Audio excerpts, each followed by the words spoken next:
Hello friends, I'm back with my next video and I hope you all are doing very well. So I hope आपको आपका last topic जो production possibility curve से related था वो समझ आ गया हो. Now let us continue with the next chapter. Our next topic is consumers equilibrium. In this topic we will study about two things, and the first thing is utility analysis, second thing is indifference curve analysis. अब ये दो चीज़ों में आपको difference भी पता चल जाएगा, आपको ये भी पता चल जाएगा कि कंज्यूमर इक्विलिब्रियम कब अचीव करता है. तो इन सब के लिए चलिए पढ़ाई शुरू करते हैं. So okay friends, the first thing that we need to study is about utility analysis. Utility analysis पढ़ने के लिए हमें सबसे पहले ये तो देखना पड़ेगा ना कि यूटिलिटी आखिर होती क्या है. सो इस वाली वीडियो में मैंने क्या किया है, मुझे मेरे व्यूअर्स ने बोला था कि जो मैं लिखती हूँ उससे वो लोग बोर हो जाते हैं. They don't like to write at the same time, they want to copy the notes later. So इसके लिए मैंने अभी सारे नोट्स बना के रखे हैं. I will just explain them to you, और अगर कोई चीज़ ऐसी होगी जिसको मेरे को दोबारा बना के समझाना होगा तो मैं वो करूँगी. So let's start with the utility analysis. So the first thing that we need to know is the definition of utility. What is utility? अगर एक बहुत ही देसी भाषा में बोलो तो यूटिलिटी मतलब होता है सेटिस्फैक्शन. मतलब कि आपको कितनी एक गुड कंज्यूम करने पे कितनी सेटिस्फैक्शन मिल रही है, कितनी खुशी मिल रही है आपको, कितनी ज़्यादा आप उससे आपका मन ठीक हो रहा है कि हाँ मैंने ये चीज़ कंज्यूम कर ली, तो उसको बोलते हैं यूटिलिटी. इसकी डिफाइन है, it refers to the satisfaction derived from the consumption of a commodity. जो मैंने बोला उसी को इंग्लिश में लिखा है. It refers to the want satisfying power of a commodity. Let me explain it to you again with one example. देखो, अब मान लो कि आप मार्केट जाते हो आइसक्रीम खरीदने. आइसक्रीम तो वैसे ही सबका फेवरेट होता है. तो अब आइसक्रीम आप खरीदोगे, तो अगर आप मान लो कि आपने 2 महीने से आइसक्रीम नहीं खाई, तो अगर आप एक आइसक्रीम खरीदोगे तो आपको उससे बहुत ज़्यादा सेटिस्फैक्शन मिलेगी, क्योंकि आपने एक आइसक्रीम खरीदी है, आपको इतने दिन बाद आइसक्रीम खाने को मिली है, तो आपको उससे कुछ यूटिलिटी मिलेगी, आपको उससे कुछ सेटिस्फैक्शन मिलेगी, जिसको हम यूटिलिटी बोलते हैं. अब देखो, अगर आप उसी टाइम पे दूसरी आइसक्रीम खरीदोगे तो आपको उससे फिर कोई यूटिलिटी मिलेगी. ऐसे ही अगर मान लो अब आपने 4 आइसक्रीम खा ली, लेट अस अज्यूम कि आप 4 आइसक्रीम खा चुके हो. अब आपका ना ऐसा हो रहा होगा कि मेरा मुंह बहुत मीठा मीठा सा हो गया है, तो जरा मैं कुछ नमकीन खा लेता हूँ. अब आपका मन हुआ पिज्जा खाने का, तो लेकिन आपको ना 2 दिन हो गए पिज्जा ढूंढते हुए, आपको कहीं पिज्जा नहीं मिल रहा. तो आप क्या करोगे, आपको वो पिज्जा लेने के लिए आप किसी तरह, मान लो कि आपके घर पे मेहमान आ रहे हैं, वो आपके लिए पिज्जा लेकर आ गए. वैसे इतने अच्छे मेहमान पता नहीं लोगों के घर में आते हैं, मेरे तो बिल्कुल नहीं आते, लेकिन स्टिल मान लो कि अब आपके लिए वो पिज्जा लेकर आ गए. और अब जो आप ये पिज्जा कंज्यूम करोगे उससे आपको कितनी सेटिस्फैक्शन मिलेगी. So that satisfaction is what is known as utility. अब देखो, जब हम यूटिलिटी मेजर करते हैं ना, इसमें हमारे 2 कॉन्सेप्ट हैं. एक होता है कार्डिनल यूटिलिटी और एक होता है ऑर्डिनल यूटिलिटी. कार्डिनल यूटिलिटी है वो मार्शल ने दिया था, और जो ऑर्डिनल यूटिलिटी है वो हिग्स ने दिया था. जो कार्डिनल यूटिलिटी है वो ये कहता है कि जो यूटिलिटी है उसको आप उसमें जो आप सेटिस्फैक्शन है उसको आप नंबर्स के फॉर्म में रिप्रेजेंट कर सकते हो. फॉर एग्जांपल, अभी मैंने दिया था, मान लो आपको आइसक्रीम जो आपकी फर्स्ट आइसक्रीम है वो आपको 40 यूनिट्स ऑफ यूटिलिटी दे रही है.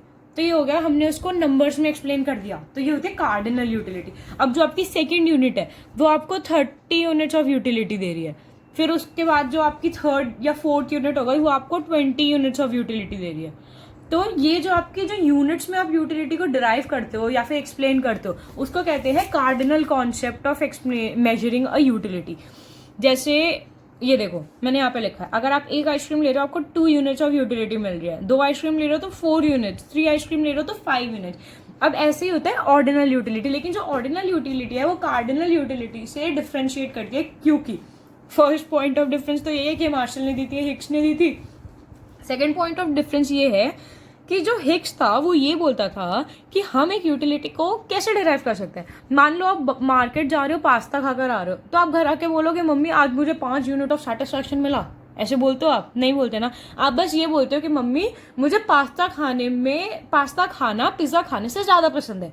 सो उसको आप रैंक कर रहे हो कि आप जो पास्ता खा रहे हो उससे आपको ज्यादा सेटिस्फैक्शन मिल रही है, और आप जो पिज्जा खा रहे हो उससे आपको कम सेटिस्फैक्शन मिल रही है. तो जो हिग्स है वो बोलता था कि you can only rank utility as high और लो, आप उनको नंबर्स नहीं दे सकते.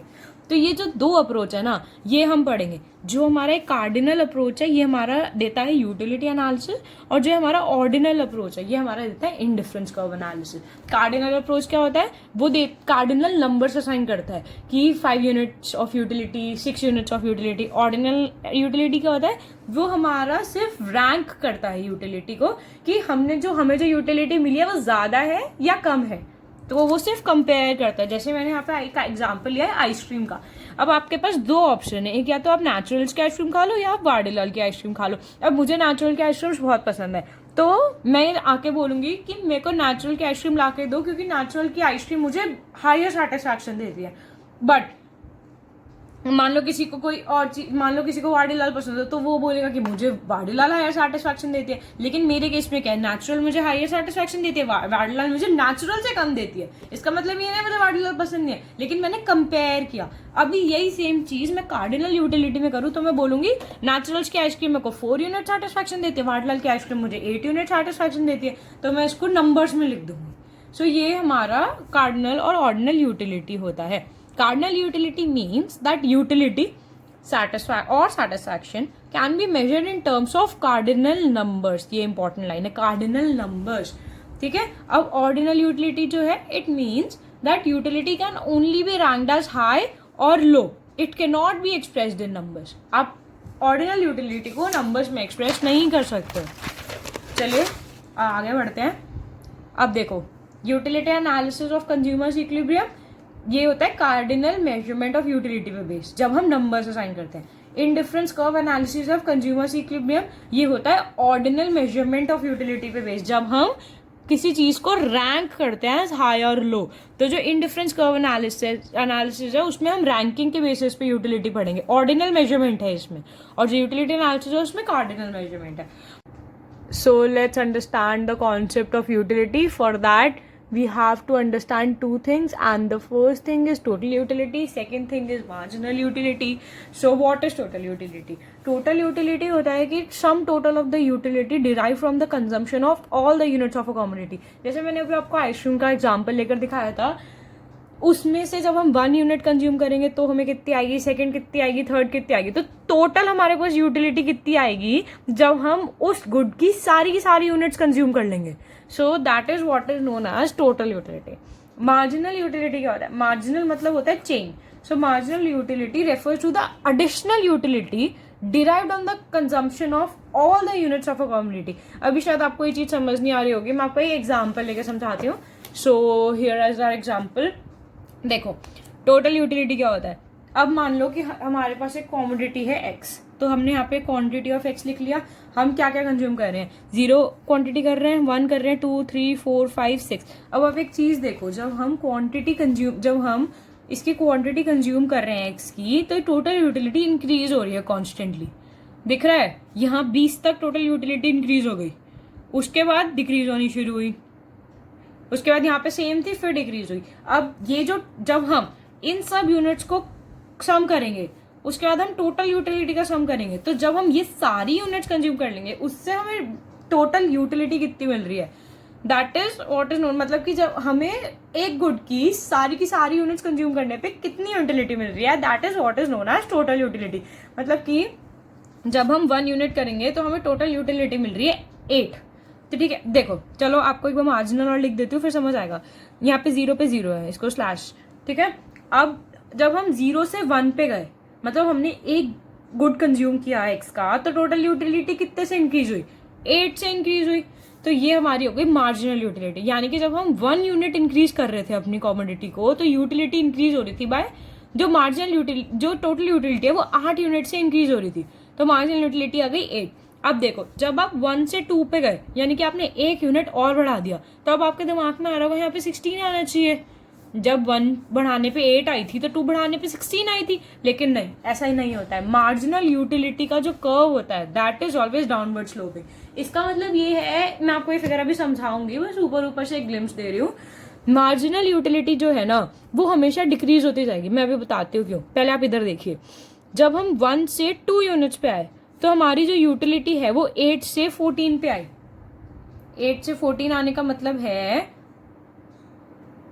6 यूनिट्स बढ़ गई यहां से यहां तक, ठीक है ना। पहले हमारी जब 0 से 1 पे आए तो 8 बढ़ी थी, 1 से 2 पे आए तो 6 बढ़ी। तो ये हमारी मार्जिनल यूटिलिटी है, यानी कि जब हम 1 से 2 पे आ रहे हैं, मतलब हम 1 कॉमोडिटी ऑफ एक्स से 2 कॉमोडिटीज ऑफ एक्स पे आ रहे हैं, तो हमारी 6 यूनिट से टोटल यूटिलिटी बढ़ रही है। उसके बाद देखो, अब हम 2 से 3 पे आ रहे हैं तो कितने से बढ़ रही है, 4 से बढ़ रही है, 18 माइनस 14। जब हम 3 से 4 पे आ रहे हैं तो हमारी 2 से बढ़ रही है। जब हम 4 से 5 से आ रहे हैं हमारी बढ़ ही नहीं रही है। उसके बाद जब हम 5 से 6 पे आ रहे हैं तो हमारी कम हो रही है यूटिलिटी। तो आपको समझ आ रहा है मार्जिनल यूटिलिटी क्या है? It is the utility of the additional unit consumed, यानी कि जब हम 1 से 2 पे आए तो हमारी एक एडिशनल यूनिट हमने कंज्यूम की ना, उस कंजम्पशन पे वो जो कंजम्पशन है वो हमें 6 यूटिलिटी दे रही है, हमारी टोटल यूटिलिटी को 6 यूनिट से बढ़ा रही है। So this is what is marginal utility. एक बार डिफाइन वापस रिवाइज कर लो। Marginal utility is the additional utility derived on the account of a consumption of, एक second, on all the units of a community. हाँ, it is the additional, ये जो word है ना एडिशनल यूटिलिटी डिराइव, ये marginal में main है। Marginal मतलब हमेशा जब आप एक एक्स्ट्रा यूनिट कंज्यूम करोगे। सो marginal utility is the additional utility derive from derived on the account of consumption of all the units of a commodity। अब देखो, जैसे हमारा ये, अब मैं बताती हूँ आपको ये कैसे होगा। जब हम वो करेंगे अपना, मान लो कि आप लेज का पैकेट खा रहे हो, ठीक है। अब आप लेज का पैकेट जब आप एक पैकेट खाओगे, आपने ना बहुत दिन से चिप्स नहीं खाया, आपकी मम्मा ने आपको मना किया था कोरोना चल रहा है चिप्स नहीं खाने, तो आपने बहुत दिन के बाद सिर्फ एक पैकेट खाया। हम इसको एक कॉमन टर्म ले लेते हैं, पैकेट। सो आपने सिर्फ एक पैकेट खाया तो आपको ना बहुत सारी यूटिलिटी मिली। मान लो कि आपको यूटिलिटी मिली 8 की, हम ये वाला एग्जांपल ले लेते हैं, ठीक है। अब क्या होगा, जब आप अगला पैकेट खाओगे तो आपको ऐसा लगेगा कि आप ऑलरेडी एक बार खा चुके हो, तो आपको थोड़ा सा मन कम हो जाएगा खाने का, यानी कि आपकी मन तो अभी भी है खाने का, तभी तो आपने खाया ना, यानी कि आपकी टोटल यूटिलिटी तो बढ़ेगी। आपकी टोटल यूटिलिटी 8 से 14 पे आई, लेकिन आपका थोड़ा सा मन कम था, जिसकी वजह से आपको जो सेटिस्फैक्शन है वो थोड़ी सी कम थी। तो इसलिए जो आपकी टोटल यूटिलिटी बढ़ी है वो डिक्रीजिंग रेट से बढ़ी है। जब 0 से 1 पे आई थी तो 8 यूनिट से बढ़ी थी, लेकिन जब 1 से 2 पे आई वो 6 यूनिट से बढ़ी, यानी कि आपकी मार्जिनल यूटिलिटी कम हो रही है। यानी कि आपकी जो एडिशनल यूटिलिटी, आप एडिशनल पैकेट जो आप कंज्यूम कर रहे हो, उसकी वजह से आपकी मार्जिनल यूटिलिटी कम हो जा रही है। अब देखो, आपने 2 खा लिए, अब आपका ना एक दोस्त आया, उसने आपको तीसरा पैकेट भी खिला दिया, उसने बोला कि अब आप तीसरा भी खा ले, तो आपने टोटल में तो 3 पैकेट खाए, तो टोटल 3 पैकेट खाने से आपको 18 की यूटिलिटी मिल रही है, ठीक है। लेकिन अब हम देखें तो जब आप 2 से 3 पे आए, आपने 2 पैकेट खाए तो 14 की मिल रही थी, और 3 पैकेट खाए तो 18 की मिल रही थी। तो अब जो आपकी मार्जिनल यूटिलिटी है that is increase by only, that turns from 6 to 4, यानी कि आपकी जो टोटल यूटिलिटी है इट इंक्रीज फ्रॉम 14 to 18। अब आपकी टोटल यूटिलिटी बढ़ी तो है, लेकिन और कम रेट से बढ़ी है। तो एक ऐसा पॉइंट आएगा जब आपकी मार्जिनल यूटिलिटी 0 होगी, जब आपको ऐसा लगेगा अब मैंने बहुत खा लिया, अब मेरे को कोई और एक्स्ट्रा चिप्स खिलाएगा तो मेरी यूटिलिटी नेगेटिव में चली जाएगी, यानी कि मेरी टोटल यूटिलिटी कम हो जाएगी।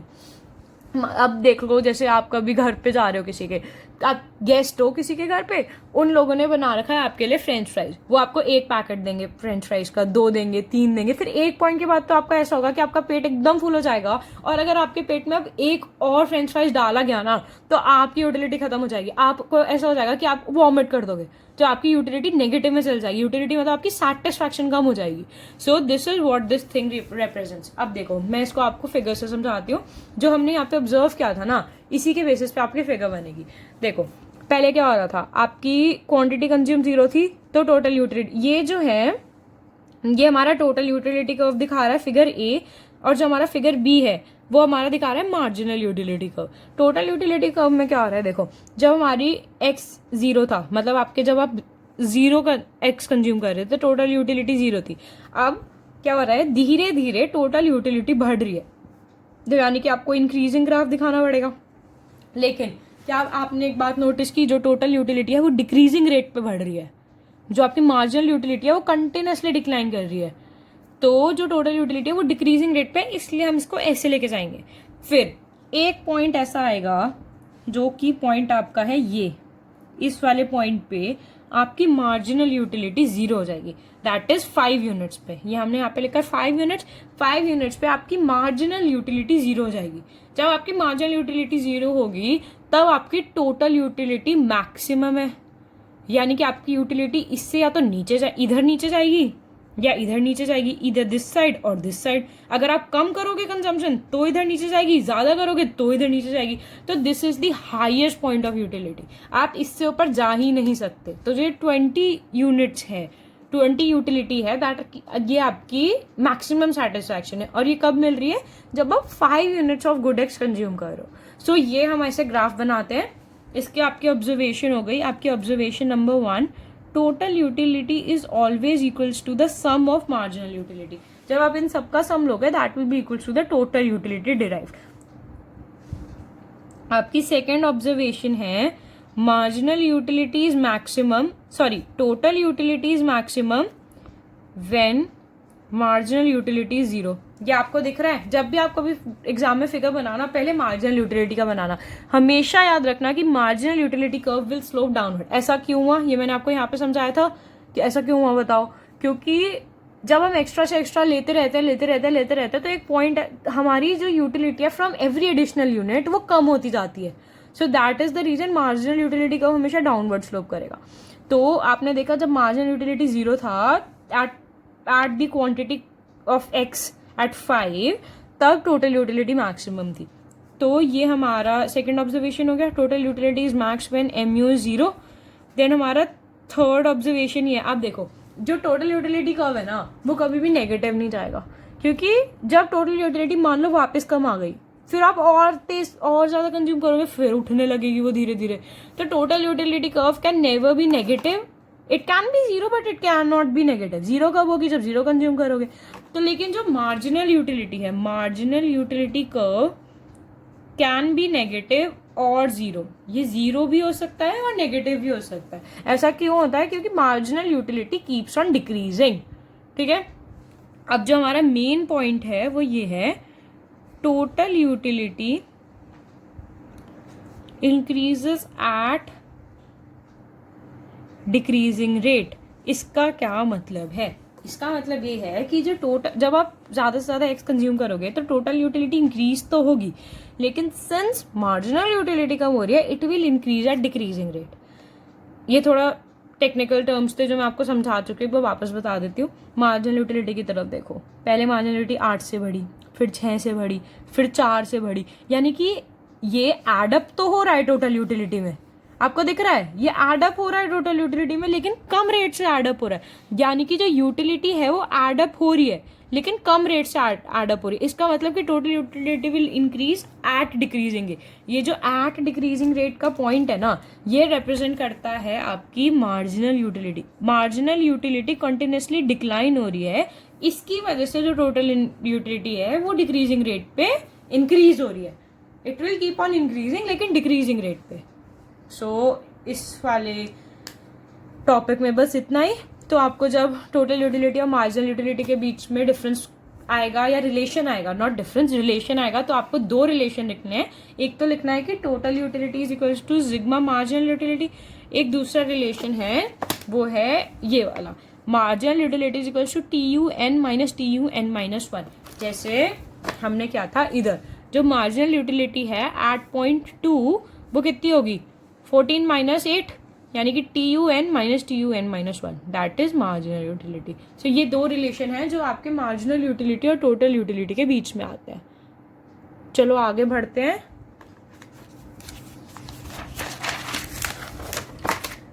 देखो अब ये वाला है एग्जाम्पल, और इसमें मैंने सारे ऑब्जर्वेशंस लिखे हैं, रिलेशन लिखे हैं, और फिर मार्जिनल यूटिलिटी शेड्यूल है जो मैंने आपके सामने बनाने के लिए अभी थोड़ा छोड़ा हुआ है। देखो रिलेशन वही है, TU is sigma MU, then TU increases as long as MU is positive. हाँ, ये वाला एक रिलेशन था जो यहाँ पे मेरा मिस हो गया है। देखो जब तक MU पॉजिटिव है यानी कि 0 से बड़ा है तब तक TU इंक्रीज हो रहा है, जैसे आप इधर से भी देख सकते हो। जब तक MU पॉजिटिव है यानी कि 5 तक, तब तक टोटल यूटिलिटी इंक्रीज हो रहा है। लेकिन जैसे ही MU नेगेटिव हो जाएगा वैसे ही टोटल यूटिलिटी भी डिक्लाइन हो जाएगा। सो जो आपका नेक्स्ट है वो है when mu is 0 tu is maximum, ये मैंने आपको बताया। जब mu 0 होगा, यानी कि जब mu होगा यहाँ पे 0, तो tu मैक्सिमम होगा। देन आपका नेक्स्ट है when mu is negative tu starts diminishing, ये अभी बताया। जैसे ही mu नेगेटिव चला जाएगा tu डिमिनिशन लग जाएगा। Then there is decreasing mu implies that tu is increasing at decreasing rate, ये भी मैंने आपको बढ़ा दिया। अब जैसे मैंने यहाँ पे एग्जाम्पल दिया है, डिराइव द mu शेड्यूल। अब देखो हमारे पास यूनिट्स कंज्यूम दी है और टोटल यूटिलिटी दी है, तो हमें mu शेड्यूल को डिराइव करना है। हम कैसे करेंगे? ये हमारा मार्जिनल यूटिलिटी, इधर हम 0 पे 0 होगा तो 0 लगाएंगे। जब हम 0 से 1 पे आए, tu 16 से इंक्रीज हुआ तो ये हमारा 16 हो गया। देन हम 1 से 2 पे आए तो हमारा 29 माइनस 16 कितना होता है? 13 हुआ। उसके बाद हम 2 से 3 पे आए तो 41 माइनस 29, ये आपका 12 हुआ। देन आप 3 से 4 पे आए तो आपका हुआ 52 माइनस 41, तो ये आपका 11 हुआ। देन आप 4 से 5 पे आए तो ये आपका 10 हुआ। तो आप देख रहे हो mu डिक्रीज हो रहा है लेकिन स्टिल tu इंक्रीज हो रहा है, but it increases at diminishing rate. So this was all about this lecture. अब आगे के लेक्चर में एक हम पढ़ेंगे law of diminishing marginal utility के बारे में। ये इस वीडियो का लास्ट टॉपिक होगा। इसके बाद की जो चीजें होंगी वो मैं आपको बाद में अगले वीडियो में पढ़ाऊंगी। इसको ध्यान से समझना ताकि आप आगे की चीजें समझ सके। जो मैंने आपको चीज पढ़ा है उसको जस्ट वर्ड्स में लिखा हुआ है, law of diminishing marginal utility. इसका क्या मतलब है? जो law of diminishing marginal utility है उसको फंडामेंटल लॉ ऑफ सैटिस्फैक्शन भी बोलते हैं।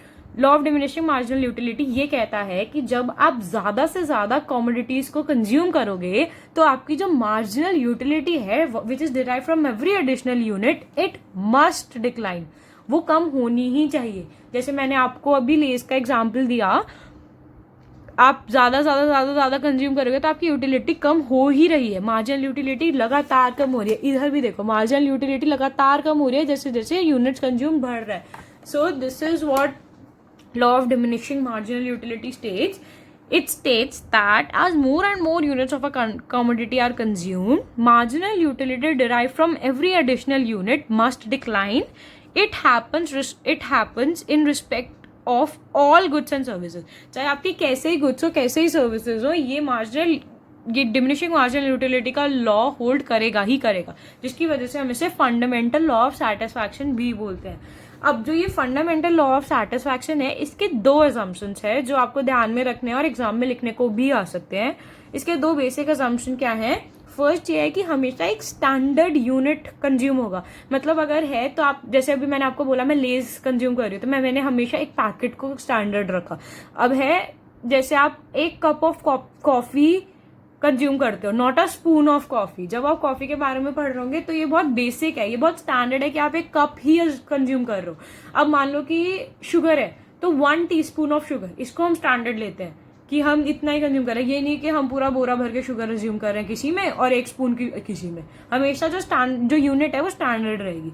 देन जो आपका सेकंड है वो ये है कि consumption of commodity always remains continuous. मतलब कि ऐसा नहीं है कि आप आज एक, मान लो कि आपको 2 लेस, जैसे मैंने आपको एग्जांपल दिया 1 2 3 4 5 कंज्यूमर है, तो आपका ये नहीं है कि आप एक लेस का पैकेट आज कंज्यूम करो, कल एक लेस का पैकेट कंज्यूम करो। जो कंजम्पशन है it should always be continuous. आप आज ही एक कर रहे हो तो अगला भी तुरंत दूसरा ही खा रहे हो। So this was all about the law of diminishing marginal utility and the Marshall approach, that is utility analysis to consumers equilibrium. अब मैंने आपको यूटिलिटी के बारे में तो सब कुछ बता दिया है। आवर नेक्स्ट थिंग इज उसको कंज्यूमर इक्विलिब्रियम से जोड़ना, कि जो यूटिलिटी है वो हमें कंज्यूमर इक्विलिब्रियम अटेन कराने में कैसे हेल्प करती है और कंज्यूमर इक्विलिब्रियम आखिर होता क्या है। सो ये हमारे नेक्स्ट वीडियो का मेन टॉपिक रहेगा।